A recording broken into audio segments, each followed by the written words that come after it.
विजय गोयल जी, पहला सवाल आपसे ही। ये आरोप है आम आदमी पार्टी और कांग्रेस का कि आप लोग एलजी को, दिल्ली के लेफ्टिनेंट गवर्नर को वाइस रॉय बनाना चाहते हैं, जो केंद्र के इशारे पर पिछले दरवाजे से दिल्ली पर एक चुनी हुई सरकार के खिलाफ कब्जा करेंगे। जवाब दीजिए, क्या यही आपकी नीयत है इस बिल के जरिए? ये आम आदमी पार्टी नहीं, ये आरोप पार्टी है। नित नए आरोप लगाना और लगातार विवाद उत्पन्न करना, ये आम आदमी पार्टी का जब से सत्ता में 2013 से आए हैं तब से ही है। इन्होंने हमको कह दिया अलोकतांत्रिक हैं। क्या हम ऑर्डिनेंस लाए हैं क्या? इसके अंदर पार्लियामेंट के अंदर बिल आया है, संवैधानिक है, वहां भी चुनी हुई सरकार है, उसके ऊपर चर्चा होगी, चरखा होगी, ये लोग अपनी वहां पर बात रख सकते हैं। हमने कौन सी ऐसी बात की है? अब ये कहते हैं हम हार गए हैं। 4 सीटों का बाई इलेक्शन हुआ, उसमें कह गए हार गए, और जो 272 में से 181 से ज्यादा सीटें हमने जीती वो ये भूल गए। पिछली 3 बार से एमसीडी के अंदर हम ही रूल कर रहे हैं। पिछली संसद में 2 बार से सातों के सातों एमपी हमारे जीत के आ रहे हैं। तो इस तरह से कहना कि हम बैकडोर से कर रहे हैं, ये हमारा नहीं, ये उपराज्यपाल का भी अपमान कर रहे हैं। आप भूल गए, तो पहले दिन से उपराज्यपाल से लड़ रहे थे, जब उनके दफ्तर में जाकर ये पसर गए थे वहां पर कई दिनों तक। तो जाहिर तौर के ऊपर बात है, इनको एक बात को समझना चाहिए, इनके कोई अधिकार नहीं जा रहे। जो असेंबली है वो अपने कानून बनाएगी, जो कानून बनाएगी वो उपराज्यपाल के पास जाएंगे। जब उपराज्यपाल के पास जाएंगे तो उपराज्यपाल को इनसे कोई टकराने की जरूरत नहीं है। दिल्ली एक यूनियन टेरिटरी है, और ये यूनियन टेरिटरी आज से नहीं है। 1993 से जब मदनलाल खुराना चीफ मिनिस्टर से, तब से यही अधिकार आ रहे हैं और उन्हीं अधिकारों की बात कर रहे हैं। और एडमिनिस्ट्रेटिव जो हेड हैं वो एलजी ही हमेशा से हैं, पर कोई ना कोई नुक्ता निकालने के ये हमेशा उसमें फिराक में रहते हैं।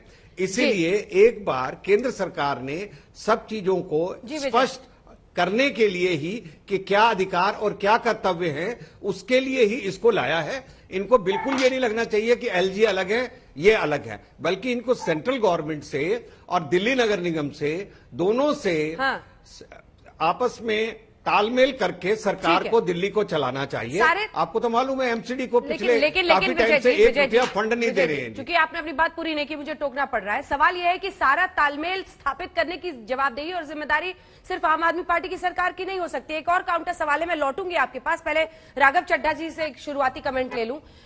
कॉन्स्टिट्यूशनल बेंच के 2018 के फैसले को कोट करते हुए अरविंद केजरीवाल जी ने कहा है ये उसके खिलाफ जाता है।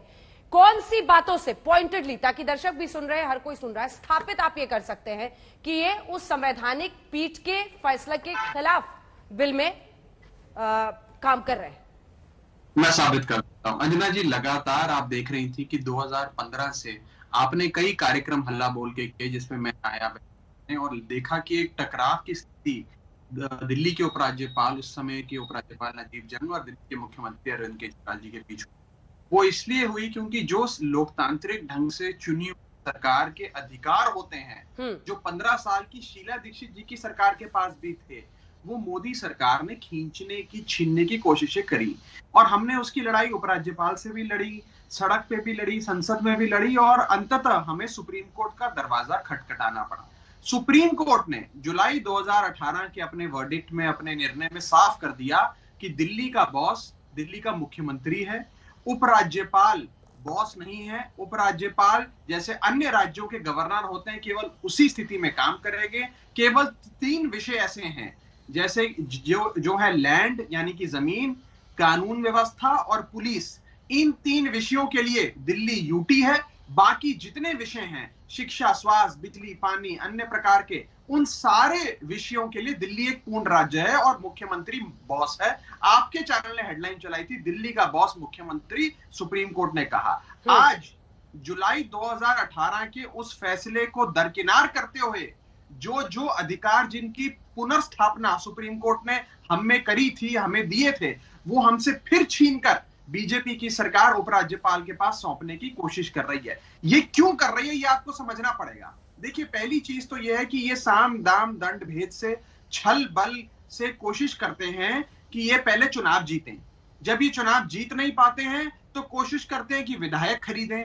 जब विधायक बिकते नहीं हैं तो ये उपराज्यपाल के माध्यम से कामों में हस्तक्षेप करते हैं। जब उसमें भी पूरी तरीके से इन्हें स्वाद नहीं आता, ये सफल नहीं होते हैं, फिर कानून बदलकर उस सरकार के सारे अधिकार छीनकर केंद्र सरकार में लीन कर देते हैं। अब मुझे एक चीज बताइए अंजना जी, 5 साल में एक बार दिल्ली की जनता घर से बाहर निकलकर अपना मुख्यमंत्री चुनने के लिए वोट डालती है कि अपना उपराज्यपाल चुनने के लिए वोट डालती है। आज हम सिलेक्टेड से चलेंगे कि इलेक्टेड से चलेंगे? ये सिलेक्टेड बनाम इलेक्टेड की लड़ाई है। और ये बात केवल दिल्ली को, आप केवल दिल्ली के चश्मे से मत देखिए अंजना जी, ये एक एक करके हर राज्य से शक्तियां छीन रहे हैं, सारी शक्तियां केंद्रित करना चाहते हैं केंद्र सरकार से। अब मुझे एक बात बताइए, यदि अंजना जी आपके घर में पानी नहीं आता या आपके घर बिजली नहीं आती है, तो आप अरविंद केजरीवाल सरकार का दरवाजा खटखटाएंगी कि आप अनिल बैजल या नजीब जंग या उपराज्यपाल का दरवाजा खटखटाएंगी?